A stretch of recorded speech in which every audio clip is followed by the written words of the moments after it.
N news live विशेष report. Vikramshila महाविहार से उठी चुनावी हुंकार। कहलगांव, भागलपुर। विश्व धरोहर विक्रमशिला विश्वविद्यालय की ऐतिहासिक भूमि पर विश्व योग दिवस 2025 के अवसर पर एक विशेष आयोजन हुआ, जहां भाजपा नेता चंदन चंद्राकर ने योग साधना के साथ भरी चुनावी हुंकार। उन्होंने दिया वैश्विक संदेश, yoga for one earth one health. लेकिन ये सिर्फ योग का आयोजन नहीं था, यहाँ दिखा एक शांत साधना के बीच छुपा हुआ राजनीतिक संकल्प। चंदन चंद्राकर, जो स्वर्गीय समाज सेवी डॉ.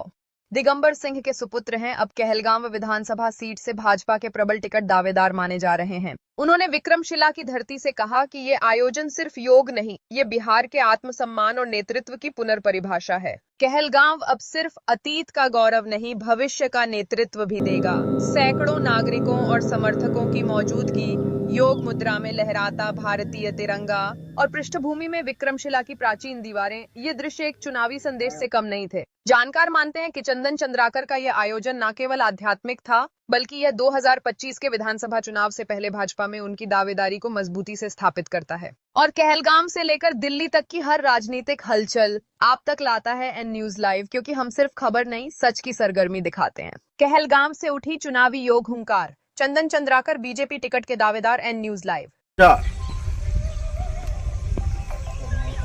5 सांस ली, 6 सांस छोड़िए, 7 8 9 10।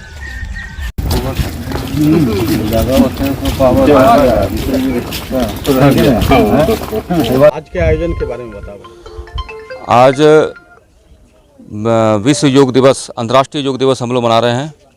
आज के ही दिन, आज से करीब 11 साल पहले माननीय प्रधानमंत्री मोदी जी ने यूनाइटेड नेशन में ये उद्घोष किया था कि इसको अंतर्राष्ट्रीय योग दिवस घोषित किया जाए, और आज उनके ही सोच की वजह से आज हम लोग यहाँ पे अंतर्राष्ट्रीय योग दिवस मना रहे हैं। और विक्रमशिला धरोहर जो है, इसको हम लोग ये भी बताना चाह रहे हैं कि हमारे ही कहलगांव, एक छोटा सा अनुमंडल कहलगांव 155 विधानसभा में है, यहाँ पे आसपास में, और पूरे भागलपुर जिला और पूरे बिहार और पूरे भारत का ये एक बहुत बड़ा धरोहर है। इसलिए यहाँ पे योग करने का हमने ठाना था, और आज हमने योग का कार्यक्रम पूरा किया और सभी ग्रामवासियों के द्वारा ये सफल आयोजन किया गया। क्या संदेश देना चाहते हैं विश्व धरोहर से? विश्व धरोहर से संदेश दो तरीके का है। एक तो शांति स्तूप है, पूरा विश्व आज युद्ध की तरफ चल रहा है, तो हम लोग यहाँ से संदेश देना चाहते हैं कि शांति का संदेश रहे, सब लोग निरोग रहें, और निरोग होके ही हम लोग सारा काम कर सकते हैं।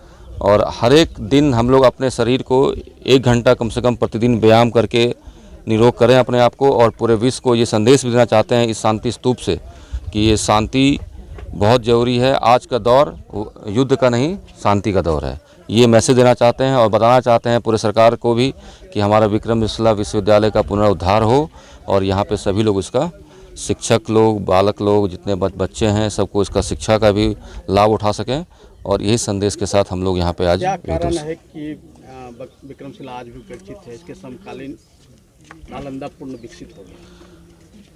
विक्रमशिला सबका, विक्रमशिला विश्वविद्यालय तक्षशिला हो गया, नालंदा हो गया, नालंदा को भी विकसित किया गया, और विक्रमशिला के भी प्रयास जारी है, और विक्रमशिला को भी अब विकसित किया जाएगा। और हम लोग सब लोग मिलकर अगर इसका आह्वान उठाएंगे, अगर हमने ठान लिया है, हमने ठाना है तो कुछ करके दिखाना है, ये हमने ठाना है, और इसको हम लोग विक्रमशिला को उद्धार करेंगे इसका। आप युवा हैं, अंतर्राष्ट्रीय युवा दिवस पे युवाओं के लिए क्या संदेश है? योग दिवस के ऊपर आज संदेश युवाओं के लिए है, युवा लोगों के लिए, कि मोबाइल जो हम लोग सब लोग, और नशा जो हम लोग करते हैं, सूखा नशा जो पूरे बिहार में चल रहा है, नशा मुक्त रहे। अगर नशा से मुक्त रहेंगे तभी योग भी कर सकेंगे। और सबसे पहले स्वास्थ्य है।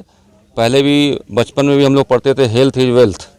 हमारे पिताजी स्वर्गीय डॉक्टर दिगंबर प्रसाद सिंह जी कहा करते थे हर समय, अगर स्वस्थ नहीं है तो कोई फ़ायदा नहीं है, कितना भी आप कमा लीजिए, कर लीजिए, तो हेल्थ इज वेल्थ है। अगर हेल्थ है तो सब कुछ है।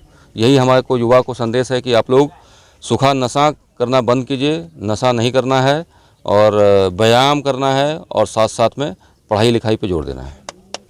सर, आप सक्रिय हैं, क्या कहना चाहेंगे?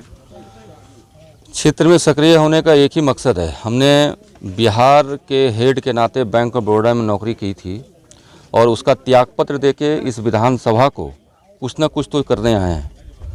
और अगर कोई व्यक्ति नौकरी, सरकारी नौकरी छोड़ के अगर आ रहा है तो वो कुछ न कुछ करके जाएगा। इसलिए कहलगांव विधानसभा को हम लोग मानक पटल, विश्व पटल पे लाने का प्रयास, यही एक जरिया है, एक उसका प्रयास ही है। जैसे पंच तत्व का हम लोग पढ़ते हैं, उसी तरह से पंच में भी एक ये अध्याय है कि विक्रमशिला उसी का एक अध्याय का एक चैप्टर है। इसी के माध्यम से हम लोग कहलगांव विधानसभा को, बहुत लोग हमारे सगे संबंधी साथी लोग जो यहाँ आने में देर हो गई, बहुत जगहों का हम लोगों का सबका मिलकर प्रयास है कि इसको कैसे विकास किया जाए। और विकास से भी ज़्यादा अगर कोई व्यक्ति सरकारी नौकरी छोड़ के यहाँ पे पहुँचा है तो वो कुछ ना कुछ करके जाएगा। ये है संदेश यहाँ पे। क्या है चुनावी मुद्दा इस बार आपका? चुनावी मुद्दा हमारे पास यहाँ पे देखिए, आपके पास लोग विकास, पर्यटन के लिए लोग कहीं जाते हैं और अपने पास गोद में पर्यटन है। विक्रमशिला विश्वविद्यालय है, गंगा जी के बीच में 3 पहाड़ है, पूर्व की काशी जिसको हम, तो अपने आप पूरा कहलगांव जो है आगे बढ़ के आ जाएगा। हमारे पास थर्मल पावर है, हमारे पास मक्का इतना उत्पादन होता है, उसका हम लोग कई तरह की फैक्ट्रियाँ लगा सकते हैं। केला हमारे पास आसपास। पार्टी के विधायक है दोनों विधानसभा में, फिर भी उपेक्षित क्यों रहा है अभी तक, जो अभी आज आपको ये चीज़ बताना पड़ रहा है? नहीं, उपेक्षित नहीं रहा है। जो उन्होंने काम किया है, अच्छा काम किया है, उसको ही हम लोग आगे बढ़ाने का काम करेंगे। कोई उपेक्षित नहीं है, वो समय है, सबके साथ, समय के साथ सब कुछ आगे बढ़ते रहता है। अपना परिचय बता दें। मेरा नाम चंदन चंद्राकर हुआ। मेरे पिताजी यहाँ के काफ़ी विख्यात सर्जन थे, डॉक्टर दिगंबर प्रसाद सिंह उनका नाम था। मैं बैंक ऑफ बड़ौदा में एज ए बिहार का हेड था यहाँ पे। उसके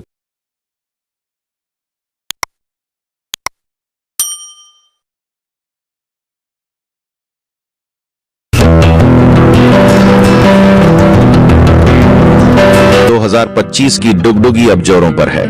हर गली, हर नुक्कड़ पर अब सिर्फ एक ही चर्चा। इस बार कौन और क्यों? भागलपुर, रूहानियत का शहर, अध्यात्म का नगर। भागलपुर सिल्क सिटी की पहचान। लेकिन अब यह शहर स्मार्ट सिटी की लिस्ट में आकर भी कितना बदला है, यह जानना जरूरी है।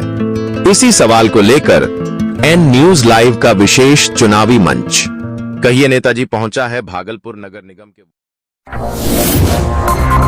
N News Live.